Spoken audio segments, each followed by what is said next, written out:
It is a long night for the UDA Mount Kenya caucus in the wake of Raila Odinga's tour that is planned for tomorrow, or rather on Wednesday, in Muran'ga County. Raila Odinga's tour to Muran'ga County seems to have come at the wrong time for those who are contesting to be Mount Kenya kingpins, but trying to use different shadows. And there are different routes to Mount Kenya kingpinship. There are those who believe that it is about fighting Uhuru Kenyatta. And when you fight Uhuru Kenyatta, then you whip the community against around one ideology. There are also those who believe that when you show your loyalty to William Ruto, then because he could be enjoying massive support there, then that you're going to make your way to be the kingpin. That tour has really created a lot of anxiety and disquiet on the UDA camp. Remember, the nation is paying a lot of attention, and even here as Team Bold, we want to pay a lot of attention to this meeting, because when Raila Odinga and the Azimio team did the 24 meetings, the rallies that they convened, they did not hold a single rally in Mount Kenya. And the very first attempt to hold a rally was in Githurai. But the state sent there, sponsored some goons to destroy the stage, the dais, and of course, that rally did not happen. In Ruaka, there was a tear gas canister that was also thrown in the crowd. Now, the entry of Muran'ga seems to have rejuvenated the UDA camp in Azimio la Umoja. And that camp is now emerging as a force that is unsettling Rigathi Gachagua. In this video and this podcast, I'm going to look at it critically. I've looked at what has happened so far. The church council, a section of the clergy, have been integrated in that meeting amongst the other leaders, while there's some other conflicting reports that the dark forces, the evil forces, are also strategizing their backward political strategies of causing chaos, or rather destabilizing that meeting, so that it can serve their selfish political narrative of branding Raila Odinga as a man that is after violence, or probably trying to brand that meeting as one for that is just meant there to create mandamano. So we also alive of the fact that that's also something on the table. Listen to Muran'ga revealing more about it when he went to the police to give clarification about the meeting. Raila Odinga will be here. The Azimio leadership will be here. And we're inviting everybody at Mothers Union. And we're also going to have an engagement in town. And we want to hear what people are saying. We want to hear what is their input. What should we do with these Gachaguas and shareholders? Are we going to relocate them from Kenya so that we have ships brought by United Nations and buses, and then might be we get removed from this country and might be go to Tanzania or another campsite? What are we going to do? Or are we then going to, if they insist that they're the shareholders, then we split this country into two. Shareholders country, that is the Kenya Kwanza Limited, and the Republic of Kenya, made up of non-shareholders. Because what they have done is that they have replaced Article 1, that we the people, the sovereign nation of Kenya, with Companies Act, whereby Kenya is supposed to be led like a company. That meeting has come at the wrong time. And I want to tell you why they are a bit unsettled. Before we look at those details, I want to take this opportunity to thank you first. Thank you for supporting our fundraiser. I am trying my very best to close that fundraiser. We are remaining with 3 days to close. We shall close it on Saturday. Yes, we shall close it on Saturday.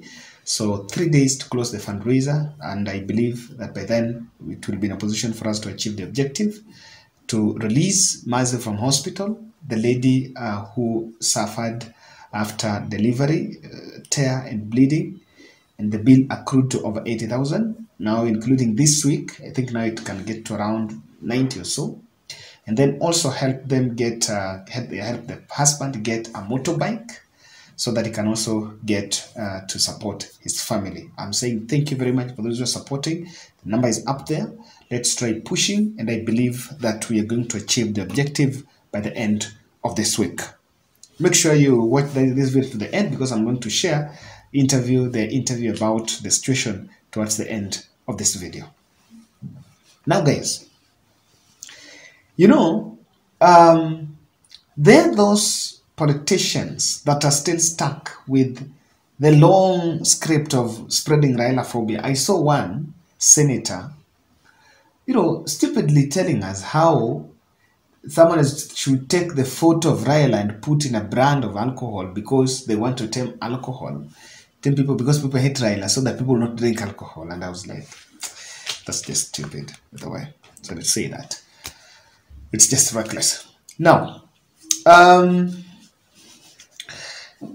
don't know who told Rigathi Gachagua that his work is to defend William Ruto. I don't know. I don't know that that's the work of a deputy president.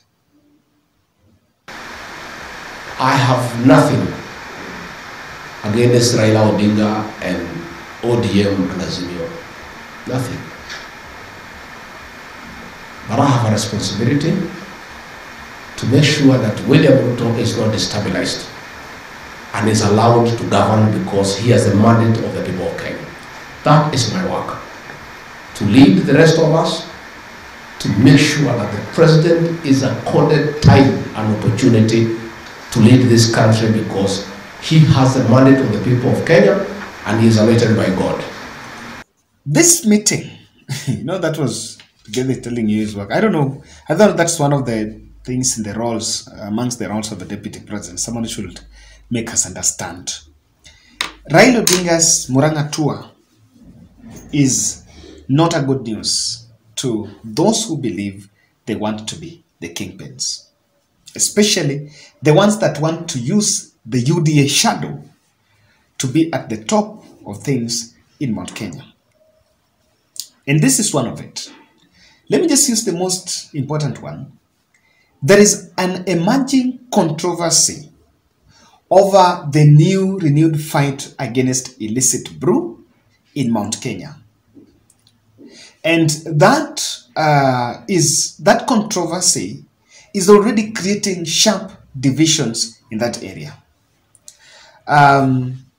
Remember, at some point, there was a debate about limiting the number of bars in different counties in Central.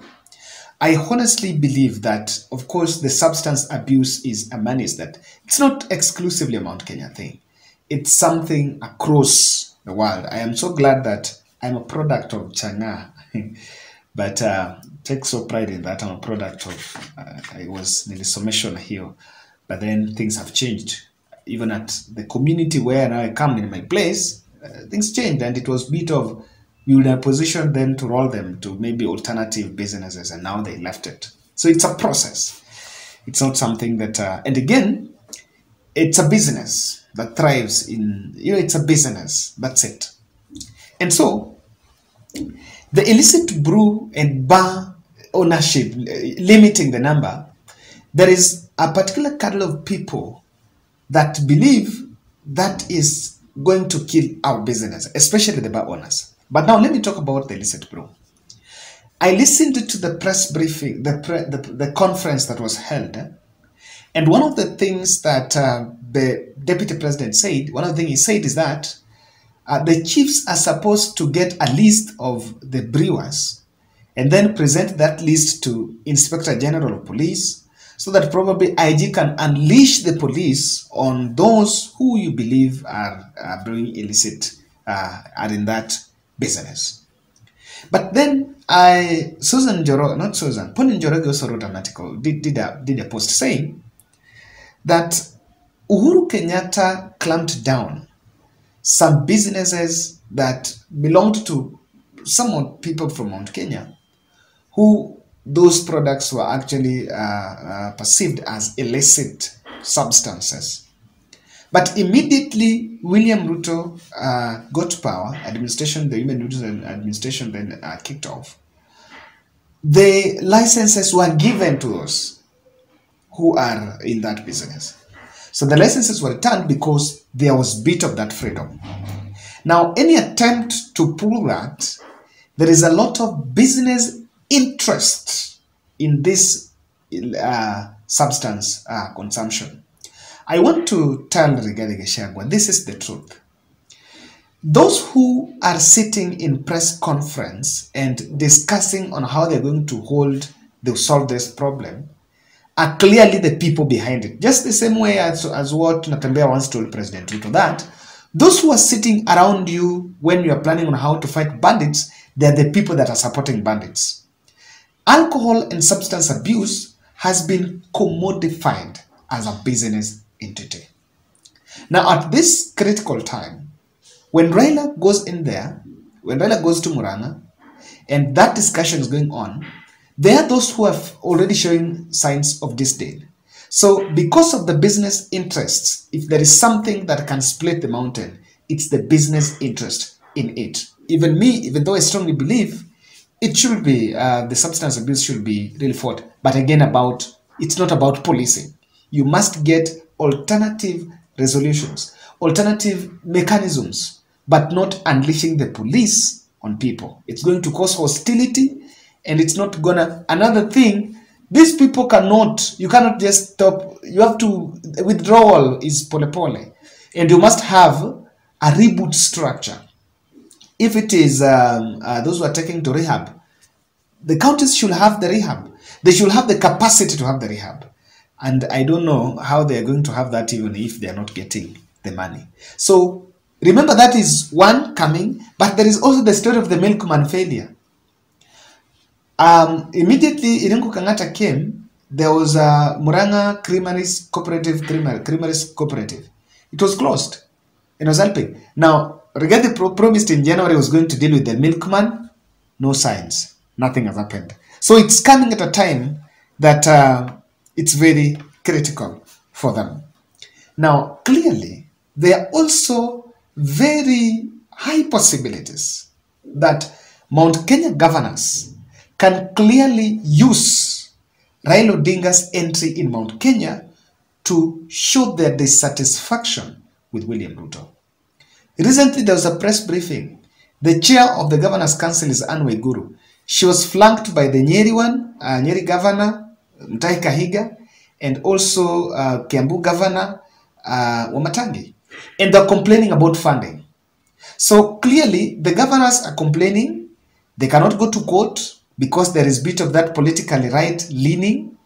And so that meeting is coming at a time when the counties are struggling. So I'm wondering how the county government, like county leadership in Muran'ga, can be part of a heinous act to maybe, destabilize Raila Odinga's presence in the county, when the opposition wing is the wing that is then pushing accountability of the government. Themselves, they don't even have money. People have not paid salaries. The counties are yet to receive their cash crunch. But then opposition is coming at that time. Rigathi knows very well that to some extent, there are elements around it that can actually support the opposition wing. What he would actually want is to see people being, people showing hostility. There is the good news, but I think this is a trap that Raila have. If there is a bullet Raila has for the mountain, it is 1 man, 1 shilling, 1 vote. Your leaders cannot come out in public, the ones you elected ones, cannot come out in public and defend the 1 man, 1 shilling, one vote. The deputy president, who is the prefect of the UDA Mount Kenya team, is yet to make a statement on one man, one shilling, one vote. Now, Raila was consistent about this during BBI, and I think he's remained consistent with it. With that discussion now getting there, it's clearly something that is going to change the tide in the mountain. That's why they've rushed to Parliament to initiate some parallel review process targeting the same. So, section of the clergy is emerging, and this is a very honest one. I also want to be a honest man.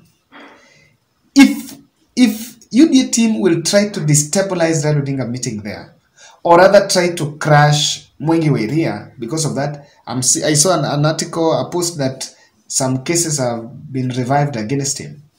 If that attempt will be brought on table to fight him, then that will be we shall have fallen for the trap of creating us versus them. There will be us, which is Mwengi Kiunjuri camp, and them, which is Rigathi Gachagua camp. It's an interesting one to look at. We are following, I don't know what to expect in Muran'ga, but then I have a feeling that Azimio entry in Central is not going to be sit well with those who believe that is their region. After she gave birth, mtoto alikuwa nursery after 5 days. So after 5 days from nursery, we went back home. We were just home, things were well. After some few weeks, then wife got complications. Alianza kubleed, mysteriously bleeding, and I was shocked. Ran out to call the doctor, and the doctor told me to bring the lady in the hospital. Wapi? Unaishi wapi? Okay, naishi Dandora, okay. phase 5. Okay. So daktari alijaribu, akashindwa. The lady was seriously bleeding. Akaniambia nitafute taxi to rush mgonjwa Kenyatta. Nikafanya hivyo, tukafika Kenyatta. Wakati nilifika Kenyatta, mama alikuwa admitted, na from hapo, so alikuwa admitted sasa Kenyatta. Alikuwa admitted Kenyatta hospital. Na wakati alikuwa admitted, the child now, but the child, okay, the child is fine? By the time... But then this is the child. Yeah. And this is my baby. This is your baby. And yeah. Ni baby boy and baby boy. Jason. Oh, good. Even my son was born in February. So now, where are you from first? Okay, right now I'm from the Kenyatta Hospital. Nilipeleka mtoto kunyonya, and that is how I always do it. Nampeleka, ananyonya, namrudisha kwa nyumba. Unampeleka kila siku? Daily. In the morning, ama unakana the whole day? No. Nampeleka in the evening. In the evening. Okay. Yeah. Then sasa sahi ukitoka unaenda tu mnalala. Sahi nikitoka naenda kwa nyumba. So nikiwa pale kwa nyumba, mtoto ana survive na maziwa ya kuchemsha. Nachemsha, naongeza maji kidogo. And that's it. Wow. You've really impressed me. How about the child? Yeah, alikuwa sawa hata wakitoka Pumwani? Okay, mtoto wakati tulikuwa tunatoka Pumwani, mtoto since alikunywa ile amniotic fluid, ile uchafu, so mtoto amekuwa na shida hiyo ya kungorota, anangorota. Ni kama anafungana hewa. Okay. So doctors gave me some medicine, ile ya kudrop kwa mapua wakati anatoa hiyo sauti. So hiyo ndo nimekuwa nikitumia, but still at times nasikia anatoa hiyo sauti kama hata sasa nasikia na hata sasa. Yeah. What did the doctors in Kenyatta say was the problem? Doctors in Kenyatta waliniambia mama wakati alizaa kuna vile mtoto alimrarua, they got a tear. So walimshona, alienda theater wakamshona. Na alizaa normal? Alizaa normal. Na tear, okay. So, anafaa show me or something. Yeah. We may not understand because we don't have a lady here. Yeah.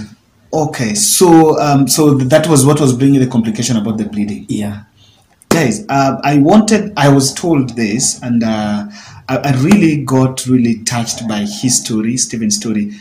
when I was telling me you were in Kenyatta, and I was like, okay, what's going on? So it's been there for how many days? Since date 2nd. Date 2nd. Yeah. The bill is? The bill is 80,000. 80,000. Yeah. Wow. But then, now that you take car every evening, when do you go to work? Now, do you even go to work now that? No. Okay. About my work, I'm a bodaboda rider. Na pikipiki naendesha ni ya mtu na ni ya loan. So wakati nilikuwa na hii shida, pikipiki ilibidi tu iendelee kufanya kazi sababu inalipwa daily. So mwenyewe alichukua na alitafuta mwingine aendelee. Oh, so normally your work is kuendesha boda? Yes. So because of this, that is you can. But then how do you survive? Okay, you should not ask that. So should get what is the terms of the loan? How much do you pay to get a pikipiki on loan so that you pay boda maybe? Okay, for now, loan walipandisha nini deposit. Kwa sahi deposit ni 25,000. Okay. Then so if you get 25,000, yes, you go and pay, and you're given a motorbike on loan. Yeah. Then you pay is the rest in installments. Yeah. Which you can manage. I can manage to get 500 per day. Oh. You unapata endesha around Dandora. Yeah. Wow. Guys, I brought Stephen here because I wanted us to get feel of this story, and this is one we can do this. We've always done this. This is 80,000. Today's date 14. If you give yourself 1 week, Friday. Yeah, so let's try. Let's do a 50 shillings challenge. I've decided not to. I'm going to share the number, nobody's number, because of a bit of that disturbance, but I am also asking those who can be willing to reach out to me. My number is there. I'll directly connect you with him so that whichever God has blessed you with, at least I talk. So Mama amekaa hospitali for the last 2 weeks. Yeah. Okay. I know you guys are young couples, huh? Yeah. Wow. Thank you, and may God bless you for being a father to this child. I know it's really touching. It's really touching the heart, and I believe that as Bold family, this will come to an end. I know we will find a way. Okay. I appreciate it. Sawa. Asante. Aya.